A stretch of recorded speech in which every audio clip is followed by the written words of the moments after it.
Ladies and gentlemen, welcome back to Gaming with me, Tony Mo. We're back here in the Hangar module once again with some more Star Citizen. Today I want to talk about Terrafirma. The actual idea of landing on planets, being able to explore these planets, have firefights on these planets, whatever Star Citizen, whatever CIG you might have for us moving into the future of Star Citizen, because these are mechanics landing on planets and sort of first-person combat that probably won't be available to us until sometime after launch. So there's two sort of vehicles, I guess you could say, that I wanted to discuss and include in this video. The first being the Freelancer. Yes, the mighty Freelancer. I've actually got to spend quite a bit of time walking around the ship now and kind of really started to love it, man. Again, this happens with like every ship that I explore inside of the hangar. But there's just something about it, you know? It really is set up to be that sort of deep space exploration ship in my opinion. And it has the look for it, you know? It's just there's something about the way it's shaped. I'm sorry, Avenger. You know, I love you. I really do, but just sometimes you need something a little bit bigger with a little bit more carrying capacity and a little bit more space. So let's climb aboard the Freelancer.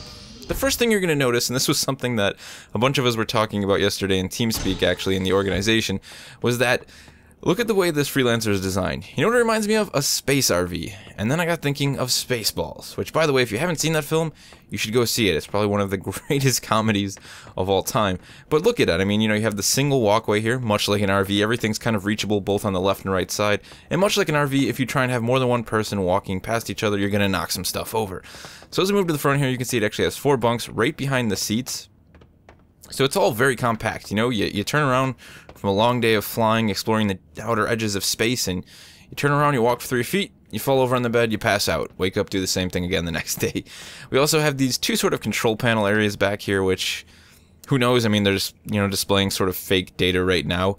They could be, you know, health bays, possibly. I know a lot of people have been discussing the fact that maybe this could be a very good ship for sort of medical crew to bring on medical supplies and be able to heal people and things of that nature. It also could just be for exploring. You know, these could all be things to test mineral deposits and asteroids, you know, possibly a good mining ship. I think this is going to be a very versatile ship. You know, there's a few of the ships in the game that are very good at, I think, they're going to be very good at doing multiple things. You know, of course, you won't take something like the Hornet and use it to do deep space exploration, but the Freelancer is one of those ships I just think it has quite a few multiple uses. It also has a bathroom and a sink with some cabinets, possibly medicine cabinet, you know, just a nice small sort of inclusion of everything you need to spend a great amount of time out on the edges of space. But as we come up to the front here, you can see we have the 4 sort of crew seats in total. That doesn't mean we can't have more than 4 crew members, it just means that there's 4 spaces for people to actually sit and possibly engage in sort of interacting with the ship as it moves through space. We don't know how that's going to function yet, we don't know what these 2 people could be monitoring, but they're there. And, you know, your friends will be able to sit in those seats, and we'll find out more about that, of course, as we move into the future of Star Citizen. Now, if we go ahead and we sit down, we'll sit down in this seat right here. There's something about this ship. Just the way you have the multiple windows, and then you see we actually have 2 big windows up on top to kind of get an idea of what's going on above us. But the color scheme that they've chosen, this sort of white, it's this sort of pale white, you know, with a lot of blue everywhere. It reminds me a bit of Star Trek. I don't know why. You know, it doesn't really look anything like Star Trek. I think it's just because it kind of almost looks corny in a good way, in a weird sci-fi way. You know, you have these big, bulky, like, nothing really has sharp edges on it. It's all been smoothed, as if to prevent people from smashing their heads open if the ship decides to crash into an asteroid field or be attacked by a fleet of Vandal scythes or something of that nature. It also has a very interesting joystick setup, as we can see here. Sort of all set up with all these fancy linkages, and there are no rudder pedals, at least not currently. I don't know if the Freelancer, you know, very good chance it's just not finished. They're going to add rudder pedals. But maybe it also functions differently. Maybe there's some sort of, you know, trigger setup, or the way that these joysticks actually work, they act as the rudder pedals would in a normal ship. So very interesting interior on the Freelancer. And let's talk a little bit about, though, about what, of course, you might use the Freelancer for. You know, the idea of this deep space exploration, and then, of course, the idea of landing on planets. Because, you know, exploration, that's something we've talked about in the past, and we're all very excited for it. There's a lot of us who are excited for it. I think just about anyone who's going to play Star Citizen wants at some point to do some sort of exploration, and I think that's a good thing. You know, it's a very tantalizing prospect to just go out into the galaxy, the universe of Star Citizen, and explore things.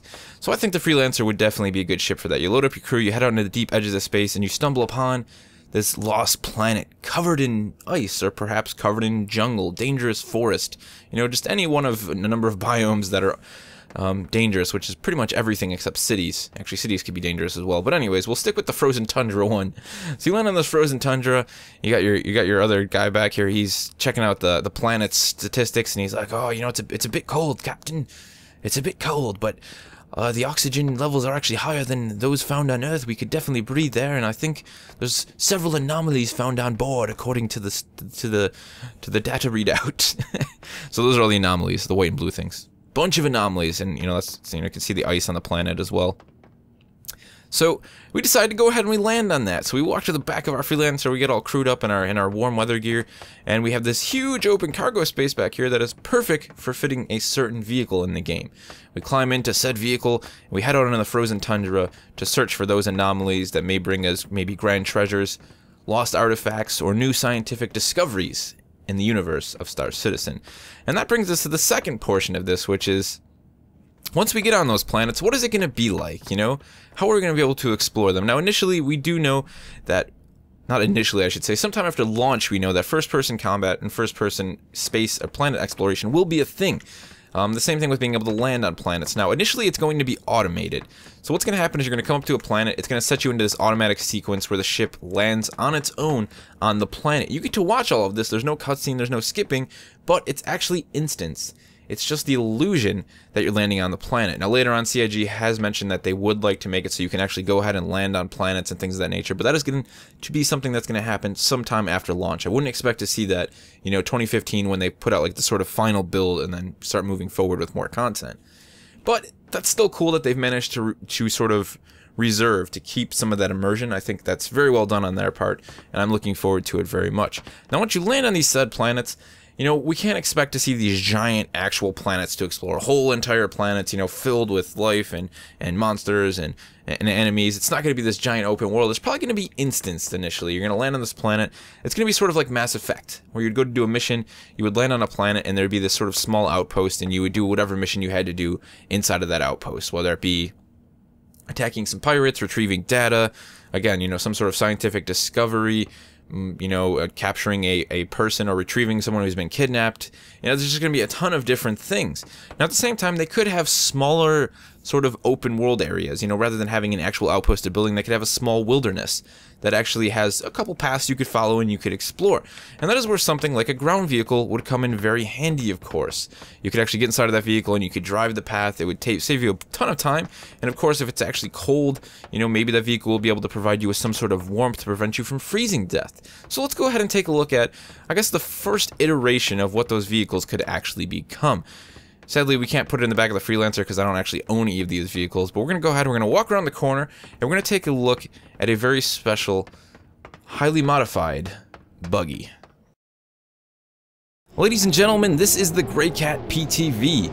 It is a very small, very loud and wonderful sounding buggy that you can pick up either on the Star Citizen store using some I think it's 15,000 space credits essentially, or you also were granted one of these, I believe, for purchasing the deluxe hangar a little bit earlier on in the backing cycle.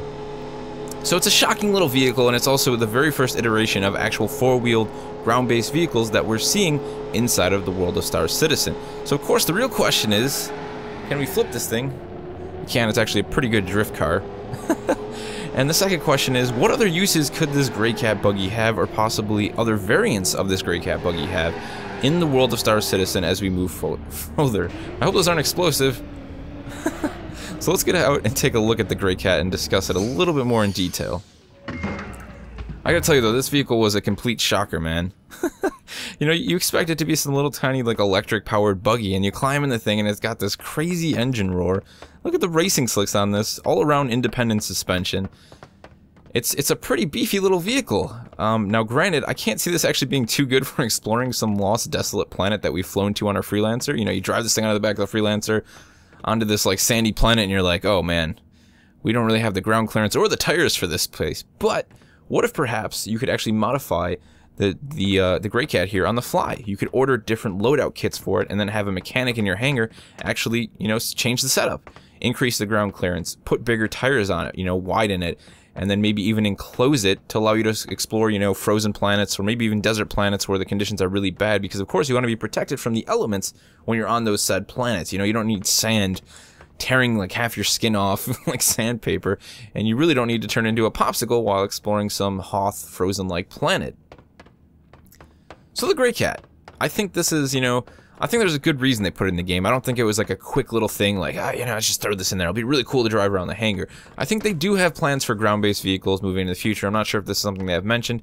Of course, we won't see this probably until well after launch, but it's fun to speculate on the things that, you know, are way beyond launch. You know, there's so much this game plans to do. Every time I sit down and really look at it and I talk about it with other people, and it's like, man, you know, there's a lot they really want to do. I mean, after launch, you know, there's like all this, you know, before launch and once they get up to the actual final release, and then moving forward, I mean, they have big plans for Star Citizen, and I think the idea of more ground type vehicles to use, you know, those possibly larger planets in the future of Star Citizen would be awesome. It would be very, very cool.